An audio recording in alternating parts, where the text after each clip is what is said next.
उत्तर प्रदेश के प्रयागराज इलाहाबाद कौशाम्बी के निकट एक प्रभासगिरी क्षेत्र है। जमुना नदी का किनारा है। नदी का बड़ा चौड़ा पाट है।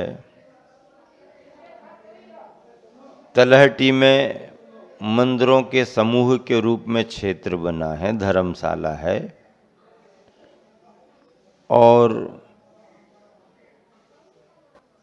बस्ती से थोड़ा आगे बढ़ने पर लगभग 200-250 सीढ़ियाँ चढ़ कर के पहाड़ी पर जाया जाता है।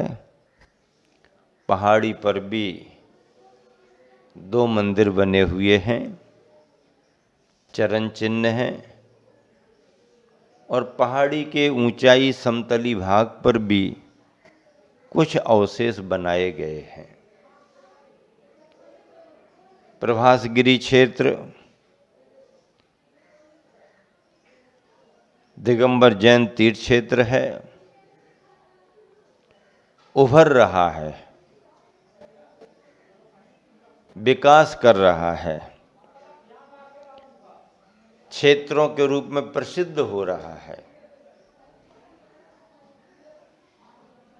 पंच तीर्थों की वंदना करते हुए, तीर्थंकरों की कल्याणक भूमियों की वंदना करते हुए जब आगे बढ़े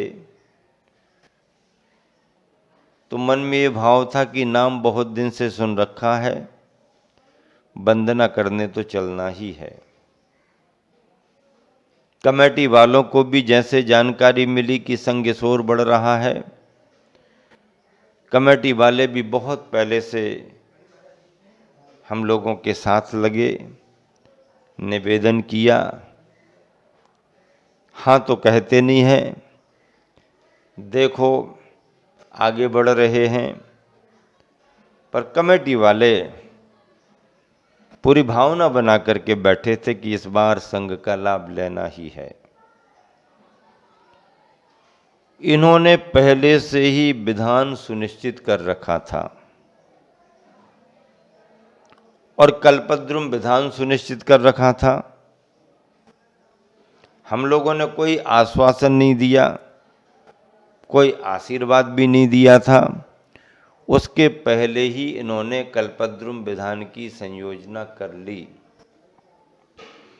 जब हम लोगों से निवेदन किया तो परिस्थितियां देख करके हम लोगों ने कहा कि भैया तुम क्षेत्र पर विधान कर रहे हो, इतना बड़ा विधान कर रहे हो, ये सफल कैसे होगा? कहीं ऐसा ना हो कि तुम भी परेशान हो जाओ और हम लोगों को भी विधान के नाम पर रोक करके परेशान हो जाओ। आप लोग हमारी आहारचर्या में लगोगे कि विधान करोगे? शहर बस्ती में हो तो समाज रहती है, क्षेत्र पर आप समाज कहाँ से लाओगे? उन्होंने कहा महाराज जी मेहनत कर रहे हैं, हमें अपनी मेहनत पर भरोसा है, लोगों ने आश्वासन दिया है और आप पधारेंगे तो सब हो जाएगा। और हम लोगों का पधारना कब हुआ? कब हुआ पधारना? 6 मार्च को हम लोगों का इस क्षेत्र पर आना हुआ। 6 मार्च की प्रातः बेला में। संयोग देखो कैसा बना। 6 मार्च और पद्मप्रभु भगवान, मूल नायक पद्मप्रभु भगवान, और 6 मार्च छठ में भगवान, 6 तारीख। बांसपूज भगवान वार में तीर्थंकर थे तो उनके क्षेत्र पर 12 तारीख को पहुंचे और छठ में पद्मपुर भगवान के क्षेत्र पर 6 तारीख को आए। संयोग की बात है, कोई तिथि मिलाई नहीं गई, संयोग बना। और इस क्षेत्र पर आते ही, वंदना करते ही मन इतना प्रसन्न हो गया, इतना प्रसन्न हो गया कि लगा कि वाकई में हम क्षेत्र पर आए हुए हैं। मंदिर की प्रशस्तता, मूल मंदिर में 3-3 भव्यतम सुंदर वेदियां, बड़ी विशाल प्रतिमाएं, मनोज्ञ प्रतिमाएं, सामने मानस्तंभ, उसके साइड में गुरुवर आचार्य श्री विद्यासागर जी महाराज का संयम कीर्ति स्तंभ, 324 का मंदिर बाजू में और एक मंदिर दूसरे बाजू में आदिनाथ का, पद्मापुर भगवान की प्रतिमा आदि आदि, मन प्रसन्न हो गया। और कमेटी ने जो मेहनत की वो रंग लाई। 6 तारीख को हम लोगों का आना हुआ, 7 तारीख को इन्होंने कार्यक्रम का शुभारंभ कर दिया। घट यात्रा, ध्वजारोहण और इंद्र प्रतिष्ठा, पात्रों का चयन तो पहले ही कर लिया गया, पात्रों का चयन बढ़िया हो गया, बड़े बड़े पात्र बन गए, बड़ा बड़ा दान आ गया और विधान प्रारंभ हो कि आरिका संघ की भव्यतम अगवानी भी कर ली गई। आरिकाएं पीछे पीछे आ रही थी, आरिकाएं भी आ गईं, विशाल संघ की उपस्थिति हो गई, विधान प्रारंभ हुआ। प्रतिदिन विधान में बड़ी भावना से शांति धारा, विश्व शांति की कामना से, देश दुनिया में कैसे युद्ध चल रहे हैं, देश के देश उजड़ रहे हैं, निर्दोष प्राणी चपेट में आ रहे हैं, संसाधनों को नष्ट किया जा रहा है, समझौता समाधान कुछ दिख नहीं रहा है और ऐसी भयावह स्थिति देश दुनिया की चल रही है। इस भावना से कि ये युद्ध समाप्त हो, शांति वार्ता हो, समझौते हों और सभी जीव सुरक्षित रहें, निश्चिंत रहें, इस कामना से प्रतिदिन शांति धारा संपन्न की जाती रही। प्रतिदिन शांति धारा संपन्न हो रही, मंत्रों के साथ शांति धारा संपन्न हो रही। बोली लेने वाला बोली ले रहा, करने वाला कर रहा, लेकिन भावना विश्व शांति की कामना, भावना विश्व शांति का कल्याण, विश्व शांति हो। ऐसे शांति धारा प्रतिदिन विधान पूजन संपन्न हो रहे हैं और इन्हीं दिनों में देखो कितने बड़े बड़े प्रयोजन, कितने बड़े बड़े प्रयोजन विधान में चक्रवर्ती महत्वपूर्ण होता है। कल्पद्रुम विधान, कल्पवृक्ष विधान है, चक्रवर्ती की प्रधानता है। आनंद प्रकाश जी इलाहाबाद प्रयागराज वाले स्वयं अपनी भावना से चक्रवर्ती बने। प्रमोद जी भदौरा क्षेत्र कमेटी के अध्यक्ष हैं, बड़ी पात्रता महापात्र बने। विकास जी कमेटी में है, महापात्र बने। निर्मल जी महापात्र बने। किसी ने ध्वजारोहण किया, कोई सौधर्मेंद्र बना, कोई कुबेर बना, कोई महायज्ञ नायक बना, ईशान सानत कुमार महेंद्रेंद्र बने, भरत के साथ बाहुबली भी बने, बाहुबली प्रतापगढ़ के रतन जी और भी महापात्र। पूजन भक्ति का प्रभाव पड़ता है अपने परिणामों पर और अपने परिणामों से प्रकृति पर भी प्रभाव पड़ता है। विज्ञान जुड़ा हुआ है, भावनात्मक तरीके से सब काम होते हैं। इसीलिए बहुत वर्षों के बाद इनको ऐसा अवसर मिला। पिच्छीधारियों की उपस्थिति अपने आप में एक अतिशय मानी जाती है। लोग पूछते हैं इस क्षेत्र का अतिशय क्या है, उस क्षेत्र का अतिशय क्या है। मैं यही कहना चाहता हूं कि क्षेत्र पर विधान पहले से सुनिश्चित हो और सहज रूप से इतना विशाल संघ पिच्छीधारियों का आ जाए, यही सबसे बड़ा अतिशय है।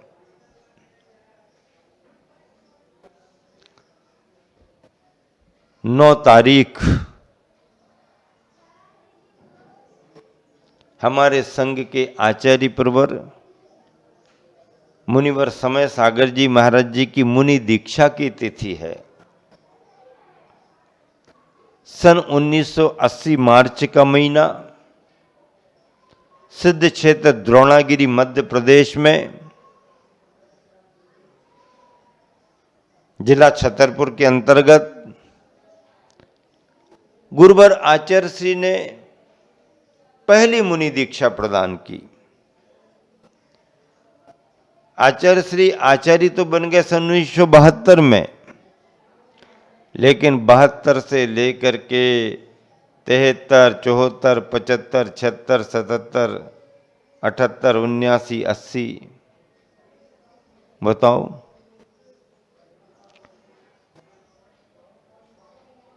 75 के अंतिम दिसंबर माह में क्षुल्लक दीक्षाएं तो प्रदान कर दी, फिर आगे क्षुल्लक एलक दीक्षा भी देते रहे, लेकिन मुनि दीक्षा तो उन्होंने सन 1980 मार्च के महीने में दी। आचार्य श्री ने पहली निर्ग्रंथ मुनि दीक्षा दी। बड़े सहज भाव से पहाड़ी पर ही दी। धर्मशाला वालों को पता नहीं चला। थोड़े से कार्यकर्ताओं को जानकारी हुई, जो पहुंच गए सो पहुंच गए, नहीं पहुंच पाए तो न किसी को बुलाया न किसी को सूचना दी। ऐसे प्रथम निर्ग्रंथ मुनि समय सागर जी महाराज 80 से लेकर के रत्नत्रय की साधना स्वाध्याय में आगे बढ़ते रहे और अब वह संघ के आचार्य हैं। उनका दीक्षा दिवस, मुनि दीक्षा दिवस यहां हम सभी ने मनाया। वह प्रतिवर्ष अपने दीक्षा दिवस पर उपवास करते हैं। इस वर्ष भी उन्होंने मुक्तागिरी में उपवास किया। 2023 के मार्च माह में हम लोगों का मन हुआ, उस समय वह निर्यापक मुनि थे, कि निकट में मुनि संघ महाराज जी का विराजमान है, अपन चलें और महाराज जी का दीक्षा दिवस मनाएंगे। हम लोग भावना लेकर के गए। हम लोगों ने निवेदन किया, न हाँ न मना, न हाँ न मना। पूछने पर भी न हाँ न मना, मुस्कुराते रहे। और अगले दिन उन्होंने उपवास कर लिया। हम लोगों ने विधान रखा, उनने उपवास कर लिया। पर हम लोगों ने सभा की, प्रभाव न की। वह प्रारंभ से ही निष्प्रय रहे हैं। अभी भी दीक्षा दिवस पर उपवास कर लेते हैं, कार्यक्रमों से बचते हैं। और दानदाताओं ने संत भवन के लिए जो भी आवश्यकता थी इसी विधान में पूर्ति कर दी। नामकरण भी हो गया आचार्य विद्यासागर संत भवन। क्या? आचार्य विद्यासागर संत भवन ये नामकरण भी हो गया। इस क्षेत्र पर जो सोच करके आए थे उससे भी ज़्यादा प्रभाव हम लोगों को दिखाई दे रहा है। लोग उत्सुक हैं, उत्साहित हैं, उन्हें संघ के सानिध्य की जरूरत है। और अगर कोई संघ सानिध्य मिले, पिछीधारी मिले, तो यहाँ की समाज दान में भी, पूजा में भी कभी पीछे नहीं है। बढ़ चढ़ करके उत्साह से धर्म लाभ ले रही है। संत भवन की तैयारियां शुरू हो गईं। समूह शरण की रचना होनी चाहिए, चर्चा सबके मन में है। क्योंकि तीर्थंकर भगवंतों के केवल ज्ञान कल्याणक से जुड़े हुए स्थलों पर प्रथम समूह शरण लगता ही है। भगवान का उपदेश होता है, दिव्य ध्वनि खिरती है। इस क्षेत्र पर पद्मप्रभु भगवान के लिए केवल ज्ञान हुआ तो इस क्षेत्र पर भी समूह शरण की रचना होनी चाहिए। चल रहा है कमेटी का चिंतन मंथन, प्रस्ताव पारित किए हैं, प्रतिदिन प्रवचन हो रहे हैं।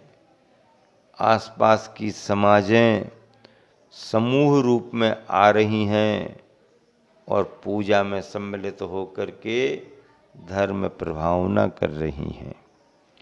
बंधुओं, ये प्रभासगिरी क्षेत्र जहाँ पर तीर्थंकरों की कल्याणक भूमि है, तो वहीं पर ये भी कहा गया कि महावीर स्वामी के गणधर प्रभास जी जो थे उनको निर्वाण की प्राप्ति हुई है, ऐसी भी कथा लोग बता रहे हैं। और फिर सबसे बड़ी बात यह है कि इस क्षेत्र के निकट जमुना नदी के किनारे और भी कथानक ऐसे मिलते हैं कि मुनियों ने घोर घोर उपसर्ग सहन करके सिद्धि को प्राप्त किया है। इतिहास और पुराण ग्रंथ जो लेख करते हैं उन सब का अध्ययन बहुत जरूरी है और ऐसे क्षेत्र का विकास होना चाहिए। ऐसे क्षेत्र पर समाज को निरंतर आना चाहिए। ऐसे क्षेत्र पर विधि विधान होते रहना चाहिए। इसी से क्षेत्र की प्रभावना बढ़ती है।